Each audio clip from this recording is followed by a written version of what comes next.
I'll finish him at social gatherings. Only when I'm done. As much as you might love Green Lantern or Captain Marvel, these DC characters will never get their own games. However, they do get some love in a mega crossover that's so crazy, even Secret Wars 2 is sitting there wondering how it's going to work out. We're about to go hands-on with the game that puts two universes on a collision course.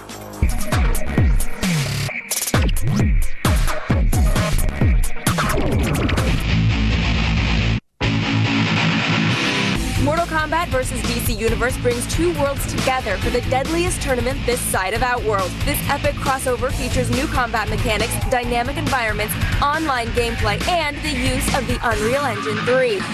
With new fatalities, brutalities, and hard-hitting mid-air combat, you'll be yelling "Finish him" in no time. Joining us today for this special look at Mortal Kombat vs. DC Universe, the legendary Ed Boon. Thank you so much for dropping by. Thanks for having us. Do you like being called legendary? No. Or is it a little weird? No, it's a little weird. All right, so give us the gist of this game. You know, Mortal Kombat plus the DC Universe. How did that happen? You know what? When we started doing a Mortal Kombat, next generation, we thought, we want to have as much different new stuff as possible. This is Mortal Kombat 8 for people who aren't counting. And so we really wanted to just introduce as many new elements as possible. One of our marketing people came to us and said, hey, how would you like to have Batman in the game, Superman, Wonder Woman, Flash? So how do you work on balancing issues, okay? Because, for example, Superman, how do you beat Superman? Yeah, that's the first question everybody asks. I think that obviously somebody who can move a mountain fighting against, Liu Kang or something like that, it's kind of hard to imagine them fighting. But and in the comic books too, they often invented powers for a certain situation. Yes, exactly.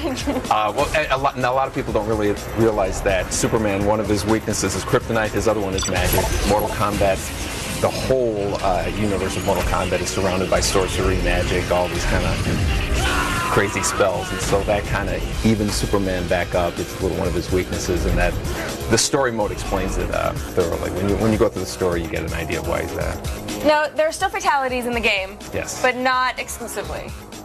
That's all the Mortal Kombat characters have fatalities, all the DC villains have fatalities, and all the DC heroes have brutalities. Because they wouldn't kill somebody. Exactly.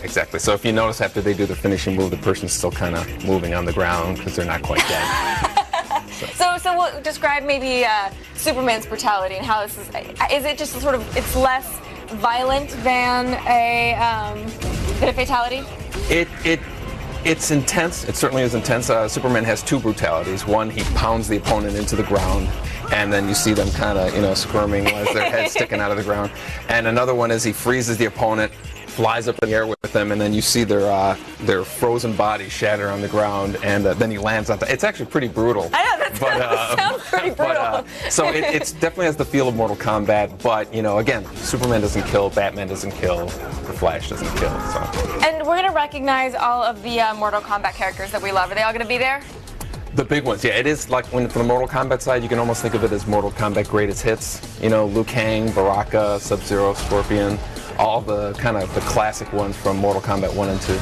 And let's talk about the combat system. Are we going to be very familiar with it, or have there been some changes? It's a brand new combat system. Brand new, but I just learned the old one. Yeah, I think you'll feel somewhat at home. But there's a lot of great new features we're excited about. You can grab your opponent into like a close combat, and you can actually it's kind of like a boxing type style of move. It's really intense, and then you can fall while you're falling off one arena to another. You're fighting as you're there's like a whole fighting mechanic involved with that, and it's a much more like user-created combos. It's a lot less of like the button sequences, and a lot more. You can do special moves at any point in the combo. It's really very expansive combo system. So is each character going to have more than one fatality and brutality?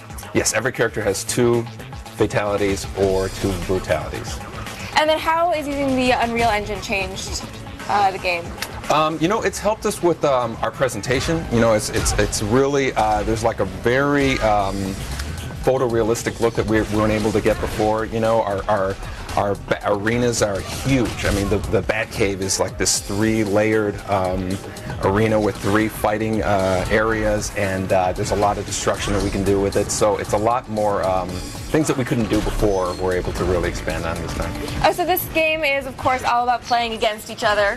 What are we going to be able to do online and multiplayer options? Online's really excited. I think one of the things that we're most excited about is the fact that it's like this lobby that you kind of hang out in. You can send messages, you can see announcements of this, Morgan beat, ad or something like that. And then, so if you see somebody winning and you say, oh, he's got 10 in a row, you go after them. Oh, you're going to go after that guy. Yeah, exactly. So it's a real, like, kind of competitive. We like to think about it as like the feeling that people got when they were playing in the arcades, way back then. You see somebody the king of the hill, you want to take them down, and so it's really kind of tailoring to that. All right, we can't wait. When are we going to see the game? It's coming out November 16th for the PlayStation 3 and Xbox 360. And thank you so much for coming by. We really appreciate it. Thanks for having us. I appreciate it. All right, let's head back over to Adam.